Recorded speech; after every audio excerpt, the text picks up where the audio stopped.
Assalamualaikum warahmatullahi wabarakatuh. Perkenalkan, nama saya Ferdiansyah Dwi Kurniawan dari kelas Perbankan Syariah 2C dengan NIM 2152310087. Di sini saya akan menceritakan sedikit tentang perjanjian Giantri dan terbelahnya tanah Jawa dengan mata kuliah Islam dan Budaya Jawa dengan dosen pengampu Bapak M. Jainal Anwar. Oke, langsung saja. Perjanjian Giantri ini merupakan salah satu peristiwa terbentuknya sebagai sebuah persepakatan segitiga politik antara Pakubuwono III, Pangeran Mangkubumi, dan VOC pada tanggal 13 Februari 1755. Nama Gianti ini diambil dari lokasi penandatanganan perjanjian, yaitu di Desa Janti, tepatnya di Dukuh, Kerten, Sukaharjo, Karanganyar, Jawa Tengah. Dalam perjanjian ini dibentuk untuk meredam api konflik pasca perpindahan Keraton Kartasuro dipindah ke Surakarta. Namun api dari Geger Pecinan ternyata belum mati.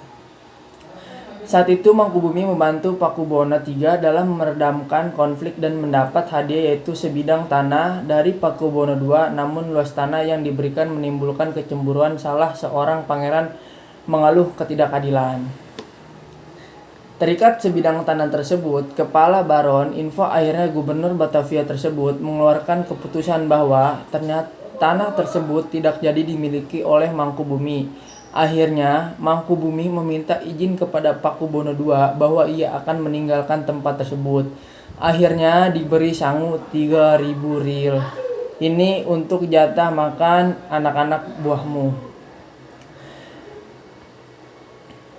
Perlawanan ini mendorong Gubernur VOC untuk Jawa, Nicholas Hardik, mengambil sikap untuk menyelamatkan daerah operasionalnya secara tertutup. Kemudian Hartik melakukan perundingan dengan Pangeran Mangkubumi. Setelah berkali-kali melakukan perundingan, Hartik bersepakat dengan keinginan Mangkubumi yang hendak menjadi penguasa di tanah Jawa pada tanggal 23 September 1754. Nota kesepahaman antara VOC dengan Mangkubumi terlaksana dan nota tersebut disampaikan kepada Pakubuwono III, sang pengganti Pakubuwono II. Nota tersebut menyatakan bahwa wilayah Mangkubumi wilayahnya pada tanggal 4 November persetujuannya terhadap hasil perundingan Gubernur Jawa Utara dengan Mangkubumi tersebut. Pernyataan itu disampaikan oleh Pakubuwono III kepada Gubernur Jenderal VOC Jacob Mosel. Kesepakatan ini mendorong sebuah perjanjian besar yang ditandatangani di Desa Gianti, beberapa kilometer di sebelah timur Surakarta. Akhirnya terbelahnya Jawa menjadi dua bagian, sering dikenal dengan istilah palihan. Hal-hal ini menjadikan Mangkubumi naik tahta menjadi Sri Sultan Hamengkubuwono I di Yogyakarta dengan gelar Senopati. Khalifatullah. Dari sejarah singkat perjanjian Gianti tersebut dapat disimpulkan bahwa latar belakang mengenai perjanjian Gianti adalah: yang pertama, adanya api konflik peristiwa Geger Pecinan; yang kedua, perpindahan Keraton Kartosuro ke wilayah Surakarta; yang ketiga, adanya interferensi yang dilakukan oleh VOC; yang keempat, adanya perjanjian terselubung yang dilakukan oleh Mangkubumi dengan VOC; yang kelima, kesepakatan yang dibuat VOC dengan Pangeran Mangkubumi; dan yang terakhir, di antara VOC dengan Pakubuwono III dengan Mangkubumi dalam pasca perjanjian Gianti, yaitu muncul perlawanan yang dilakukan oleh Raden Mas Said atau Pangeran Sambernyawa Raden Mas Said.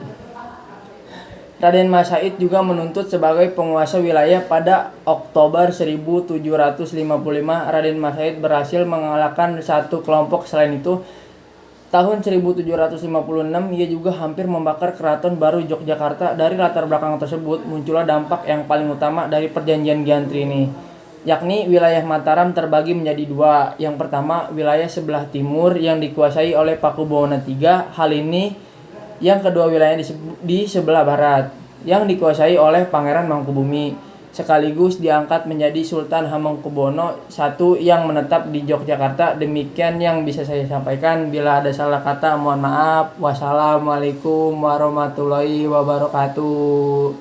Dadah.